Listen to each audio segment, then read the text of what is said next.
Hello and welcome to our expert webinar. Today it's all about Hitachi Energy's new power semiconductors for low voltage applications and their high performance and best quality. My name is Eric Rehmann and I'm marketing manager at GVA in Mannheim. Our technical presentation today will be given by Christian Winter and Roc Blumenthal. Christian is Global Product Manager, BiPolar Semiconductor Products at Hitachi Energy in Lenzburg, Switzerland. And Roc is Global Product Manager for Low Voltage Products at Hitachi Energy in Manila, Philippines.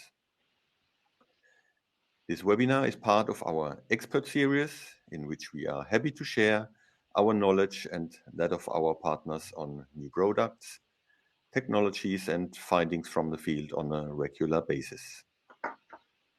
Also check out our website gva-power.de and register for the webinars that interest you. Or simply visit our YouTube channel and watch the video recordings at a later time. During the live webinar, please feel free to use the chat function of our online portal and ask your questions. We will be happy to address them after the presentation. But now we go live to Christian Winter in Lenzburg and Roc Blumenthal in Manila. Christian and Roc, I hope you both can see and hear us well. Yes, all fine, Yes. thank you. Yes. Welcome and good morning. Good morning. So, Christian, it's all yours. Thank you very much, Eric, for introduction, and as well, hello and welcome from our side, from my side, regarding this webinar, high performance and best quality modules for low voltage applications. My colleague Roc and myself, Christian Winter, will provide you with some insights regarding our low voltage power semiconductor lineup. To start with, you can see here some general information about Roc and myself and our company, Hitachi Energy. So Hitachi Energy, formerly known as ABB Power Grids Division, we are a global player for sustainable transmission and distribution of energy.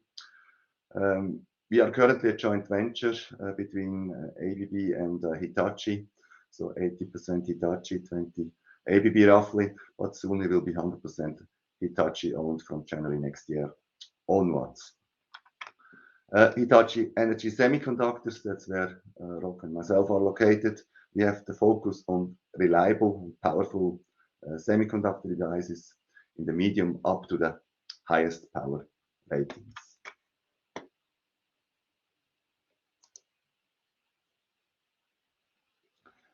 So the webinar will consist of two parts. Myself, I will start with an overview about the 60-pack thyristor diode module, and then Roc will give an overview about the low voltage IGBT modules, including chip technology and module design, with focus on our low pack device. Start with the 60-pack. The 60-pack is a standard industry module with 60mm base plate. It is available in various configurations as diode or thyristor phaseless. As well, hybrid variants with diode and thyristor are available. The ratings are between 1.8 to 2.2 kV and up to 890 amps. I will come back to that in more details later.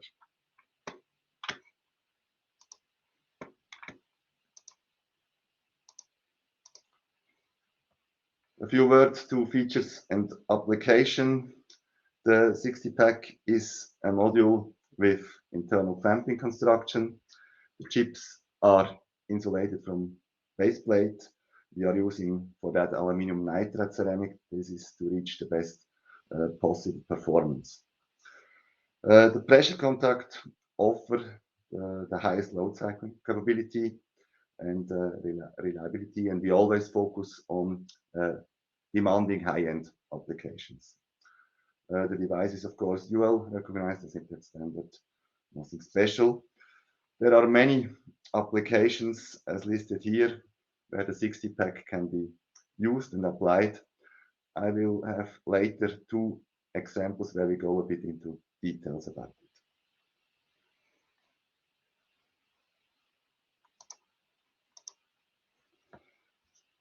Now, some words to the configurations we are offering.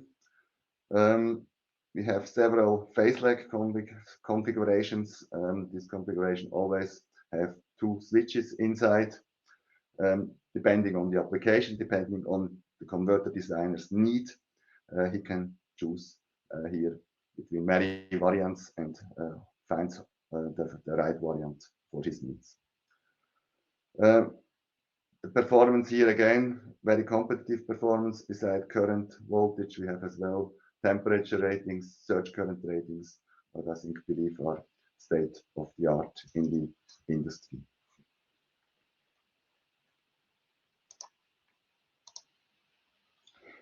Looking at the cross section of the module integrates 2 independent clamping systems for the 2 switches for optimal load cycling capability and cost optimization. We have as well chosen a free-floating design concept for the silicon clamping between 2 moly discs. On top and bottom, it is of course insulated. The bottom part is, as mentioned, using aluminum nitride, where we see and have found the best performance in that field.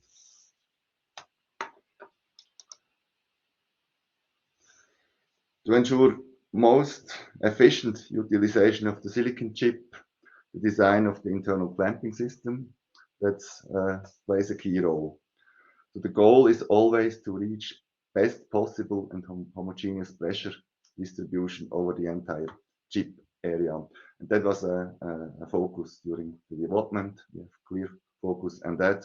We have done stress analysis and testing with the focus to have an optimized design here. And the result is, this is our dual spring system, what distributes the force over the entire area almost equally, as it can be seen here.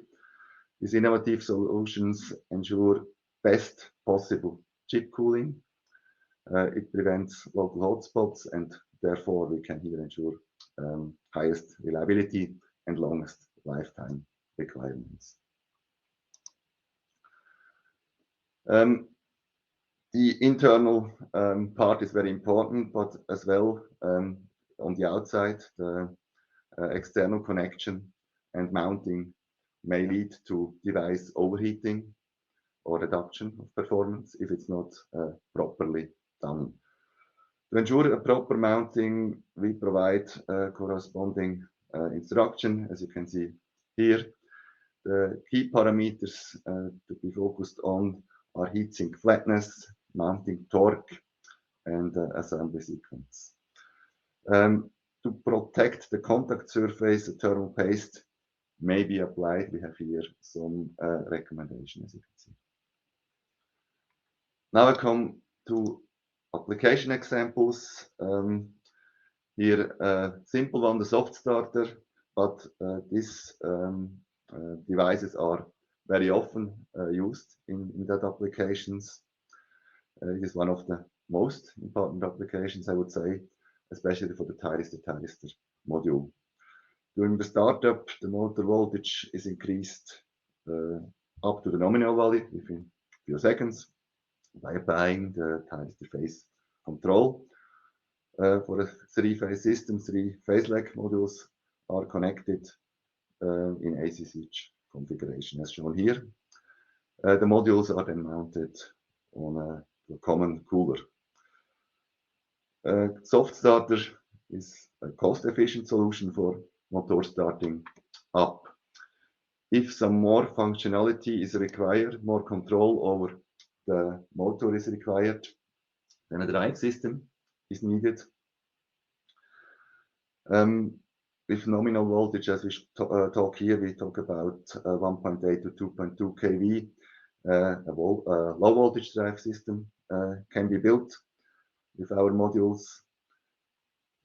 The drive input or front-end rectifier can be built with guide modules, as shown here, or if some more functionality is required, thyristor are as well possible. The three modules operate here as a rectifier functionality. For the low voltage drive inverter, IGBT devices are needed. A device that is often used is our low pack module. And with that, I come to Roc's part. And I would like to hand over to Roc for the second part of the presentation, where you will hear now more about our low voltage IGBT chip and module offering. So thank you from my side, and I hand over to you, Roc. Okay, thank you very much, Christian. And good afternoon, good morning to everybody. I am going to talk to you about our IGBT module products.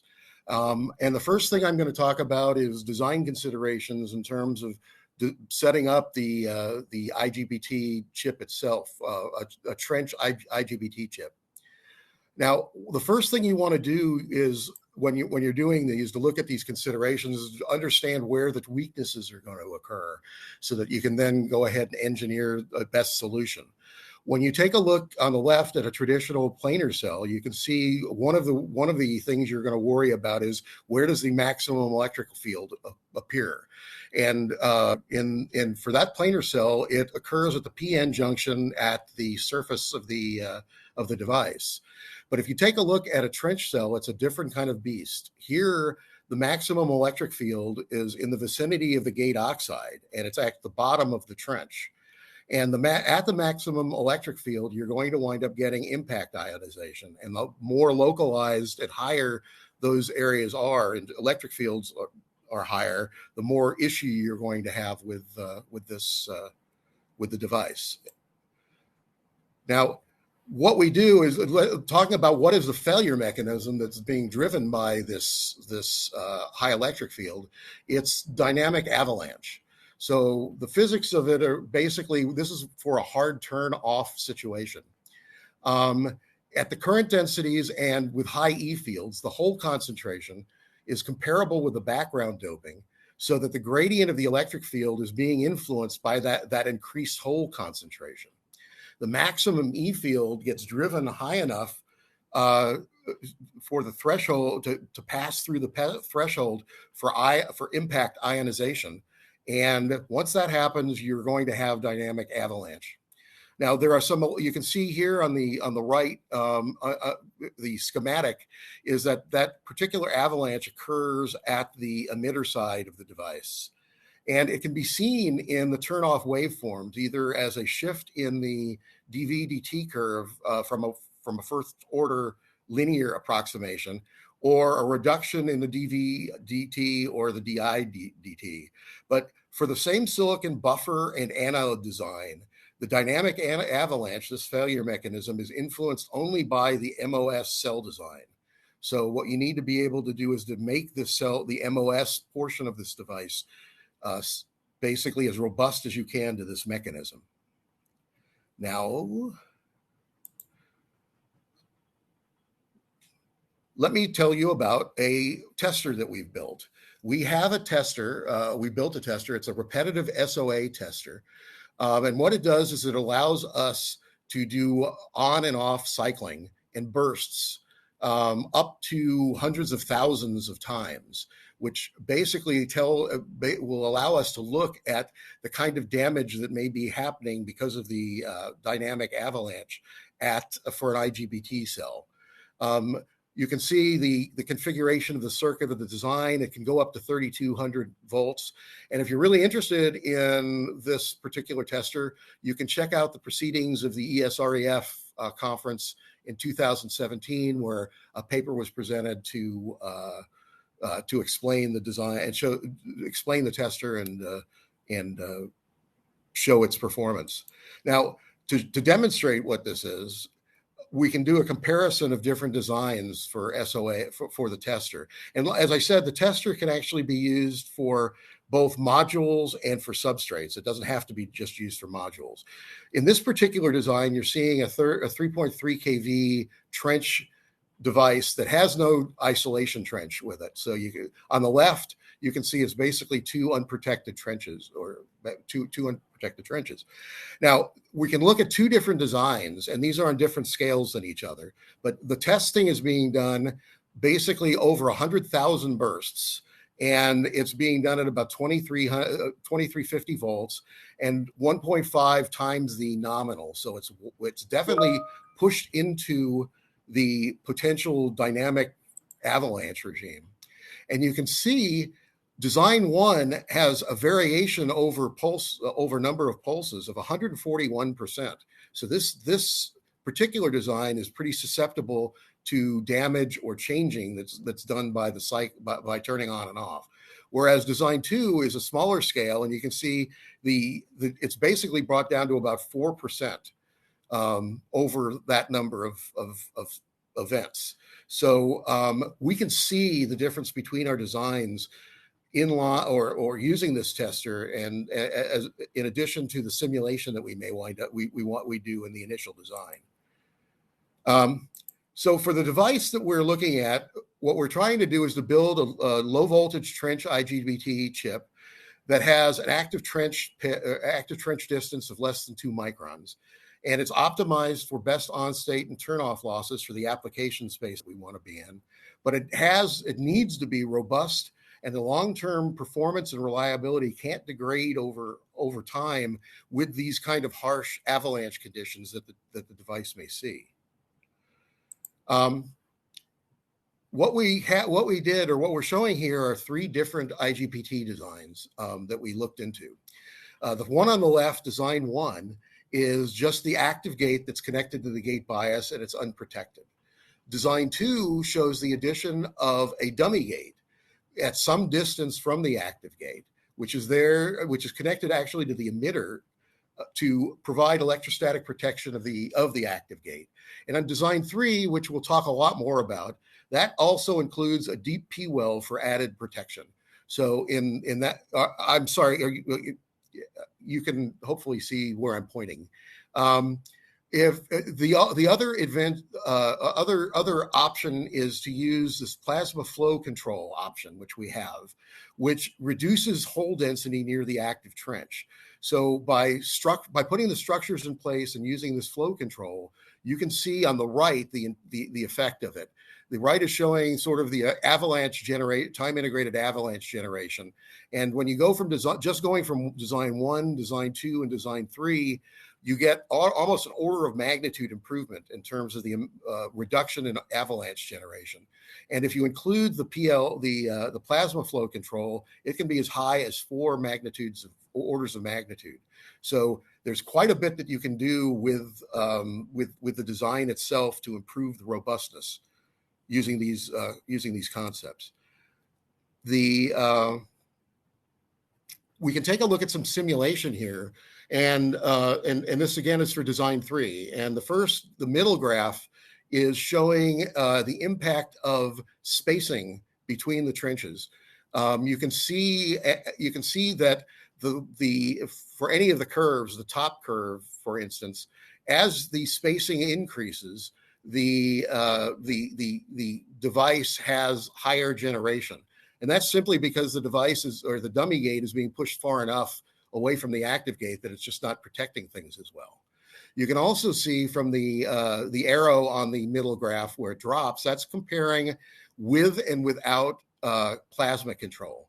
So you can see that with plasma control, the performance is even better and the avalanche generation is reduced.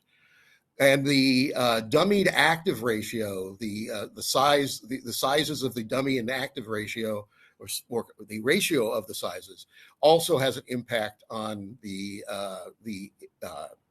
avalanche generation. But you can see on the graph on the right, you do pay something for using plasma flow control, and it shifts the curves. It shifts the technology curve to the right. So you can see within the circle, the plasma 3 no plasma control versus with plasma control.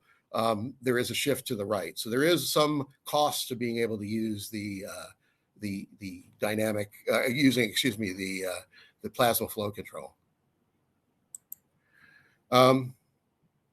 Now, this is to show actual measured data from devices for the device for design 3.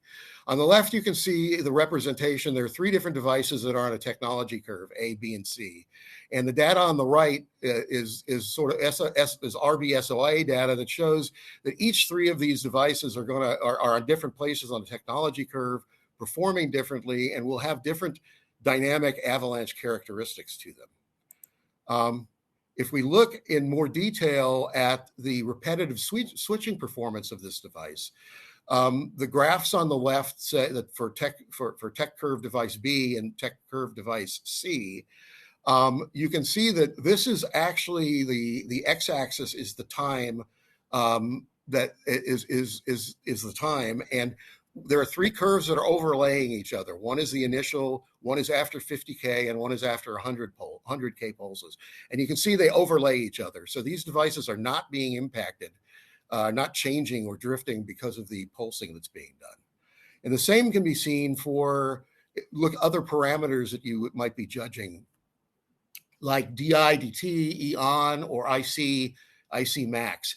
Now, all of these, I didn't mention, all of these are being cycled many times at, in this case, 4 times I nominal. And you can see ultimately they remain stable. Different designs have different levels of shift or different levels because they're different devices, but for these parameters, but the parameters themselves are stable over 100,000 bursts. So using these techniques, it allows us to design the device and then test the device to be certain that that these trench devices that we're putting into our products are robust and meet the high reliability standards we have. Now, we didn't just focus on the device, we focused also on optimizing the low pack design, especially for the 1200 volt modules that we have, because the amount of current that we're pushing through there, it goes up to 900 amps. So what we use is virtual prototyping, and it's really a combination of package modeling, 3D package modeling, thermal modeling, and parasitic extraction that allow us to take a look at the performance of the package based on the chip location before we even make anything. So it gives us a lot of power to do variations and to try to optimize the design before we have to even build prototypes or mock-ups. And here you can see design 1 and design 2. Design 1 has 3 IGBT diode pairs, but the innermost is flipped in orientation. Design 2 has all 3 in the same orientation. And if you take a look at the modeling or the results that we can get from here, you can see that when you look at the gate emitter coupling, there is a difference between the 2 designs. And design 2 shows a better consistency across the 3 pairs of chips than design 1 does. So for GE coupling, the choice would be design 2. For optimization of current sharing, while the center chip is hotter in both designs because of thermal conductivity issues, being surrounded by other hot chips, there isn't very much difference there in terms of current sharing on the position on which positioning you do. So you can optimize to lower the inductance, the coupling inductance, while not necessarily having an impact on the current sharing by doing this analysis even before you actually build your first module. And another option that we have proven out for customers is the impact of the addition of a thermal interface material between the base plate and the heatsink. So this material is basically patterned, you can see on the bottom left, onto the base plate, and it's the pattern itself is optimized based on the chip distribution. But the graphs on the right, you can see the difference between the RTH, or the thermal conductivity, between those that have paste and those that have the TIM. The TIM not only shows a reduction in the RTH from the paste, but it also shows better stable performance across 10,000 cycling thermal cycles. So the use of this also improves the module reliability and robustness. And combined with the work that we do on the devices that I explained, we spend a lot of time and effort to engineer these to be the most robust and reliable solutions while keeping the cost under control and the price where they need to be. So the last thing I want to talk about is the product families and features that we have at low volt in the IGBT family. The first is the 62-pack module. This is it's a well-established module, soft switching. It's an industry standard package. It uses our 1700 volt planar SPT++ IGBT and diodes. It's fully functional up to 175 degrees C operation temperature with a square SOA. You can see that in terms of the packaging concepts, we have spacers that are on both the substrate for substrate solder and for terminal solder to allow us to make sure that the solder gets to where it needs to be at the right thickness, but doesn't go where we don't want it to be by spraying out. In addition, we pre-bow and stamp copper base plates to improve the thermal conductivity from the module down to the heatsink. Now we currently have 1700 volt planar modules with 150 amp, 200 and 300 amp, and we're considering in the future implementing these at 1700 and 1200 volt using the trench devices. Now for low pack, which is what we saw all the development work on, this is our workhorse module for low voltage applications. So it's both at 1700 and 1200. We have an ultra low loss soft switching chipset. It too is rated up to 175 degrees. And in this case, you can see we have embedded terminals, which improve the lifetime under cyclic load. We have the copper base plates, the pre-bowed and stamped copper base plates for thermal conductivity. We have the the spacers for solder paste for the substrates, and we're also implementing solder preforms, which then just puts the solder solder in the spot that you want it to be. Both of these things, the spacers and the preforms, again, put the solder where you want it at the right thickness, but don't necessarily put it where you don't want it. All of these units can be built with TIM on their base plates. And the 1200 volt units, because they're higher current, we're using copper wires for the power terminal connections. You can see right now we have 1700 volt planar devices at 300, 225, 300, and 450. And we have two modules for 1200 volt, 600 amp and 900. In the near future, within the next year, we will be implementing a 1700 volt trench that will have 750 amp and a 1200 volt trench module, which will have 300 amp. The last family is the LinPack family. Now, LinPack is a well-established module in traction, is usually used at much higher power, but we can take advantage of the properties of this particular package for industrial uses down at 1700 and 1200. It has a superior short circuit behavior, a lot of simulation support that can be done with this module. It has dual configuration separation for the DC plus and minus and AC. So it's the most compact inverter design we can come up with. It has the temperature measurement, the NTC temperature measurement, the stamp, the preformed bow and stamped copper base plate. And then multiple gate unit suppliers are available to support this.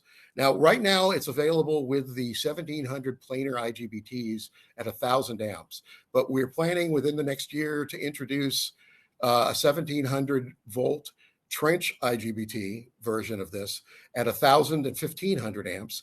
And then following that will be an introduction of a 1200 version trench IGBT at 1200 amps and 1800 amps. And these the 1200 amp versions and 1700 amp trench versions will be the same in all the package families. I think with that, I am done with this update. Yep. So I want to thank everybody for listening, and hopefully this was useful to you. Thanks very much. Thank you very much, Christian and Roc, for these interesting presentations. This brings us to the question and answer session. You now have the opportunity to formulate your open questions in the chat on the right-hand side. Please make active use of it. While our guests have time to type their questions, I would have some questions from myself. Maybe the first two to Christian. First, where can customer buy these BiPolar modules? It depends where you are located. We are working with global distributors. So in Germany, we have our long-term partner, GVA. And if it's global, you can go to, if you're located outside Germany, somewhere else, you can go to our webpage. There we have an overview about your closest partner there. You can select and contact him, and then you get sampling quantities. Especially, I think that's in the first step important to get small amount of quantities. Mm-hmm. And how about if customer need a diode module with a higher voltage? Do you have already some to offer? Yeah, yes, soon. We are now working on it. I will show this in the next webinar next year. We are quite far but not ready. So we will promote this device next year. So we see the demand even for higher voltage, especially diode modules. And we are working on a 6.5 kV module. As mentioned, next year we'll make the product launch and we will show you more details. But I think there is a clear demand as well for higher voltage in the same package frame. So I will give you an update then next year. Mm-hmm. Okay, thank you. And maybe two quick questions to Roc from my side. What are the current lead times for the IGBT modules? And in addition, are these new modules already in full production? Okay, the lead time on the 1700 volt modules is about 8 to 12 weeks. And there'll be some issue or some variation in terms of the amounts that want to be bought, but to the extent it's 8 to 12 weeks. For the 1200 volt low pack, we can provide samples in 4 to 6 weeks, but our lead time for volumes of them is more on the order of about 30 weeks. In terms of the qualification or production status, everything that I mentioned that were available now are fully in production, in full production, volume production, have been qualified. Okay. We have one question in the chat. It's maybe for Roc.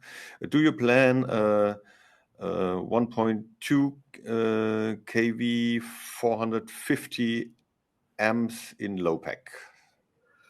We've talked about that at 1200 volts. And I mean, right now our plans are to have a family of 300, 600, and 900.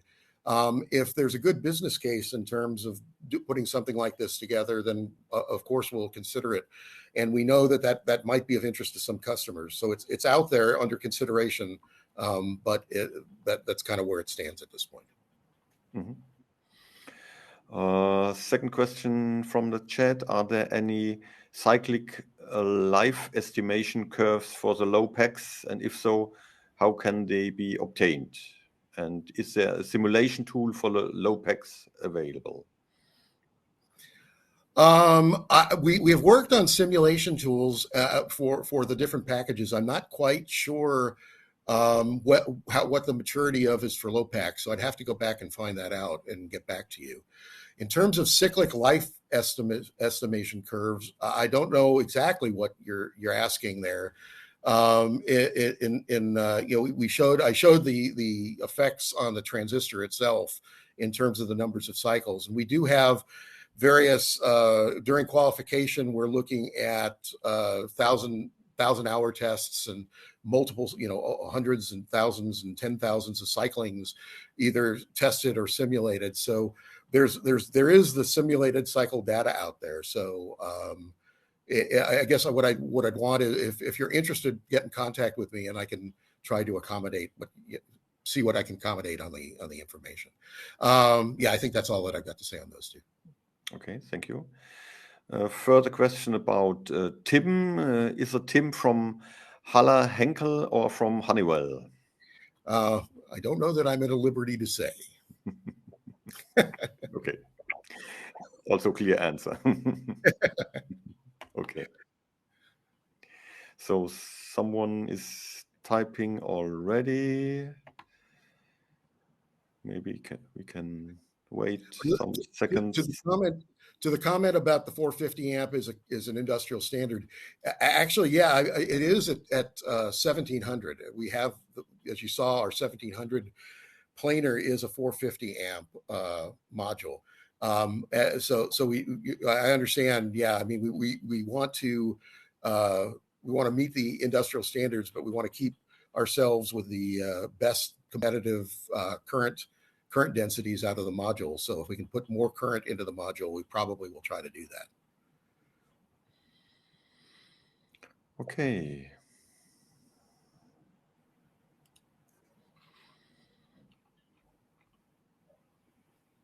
So no further questions in the chat so far. This brings us to the end of our webinar. If you still have any questions, please do not hesitate to contact me or my colleagues from sales directly. You will receive an email with the contact details of our responsible employees afterwards. As experts in power electronics, we at GVA have, of course, even more to offer than semiconductors.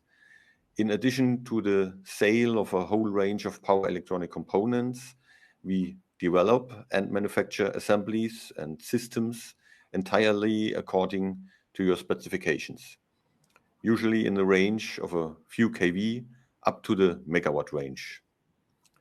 Feel free to visit our website for more information. The best way to follow us is on LinkedIn. This is the fastest way to find out the latest news about GVA and its partners, and as well as about our latest expert webinars. Christian Winter, Roc Blumenthal, and I thank you for your interest. I would be happy to welcome you back at one of our next webinars.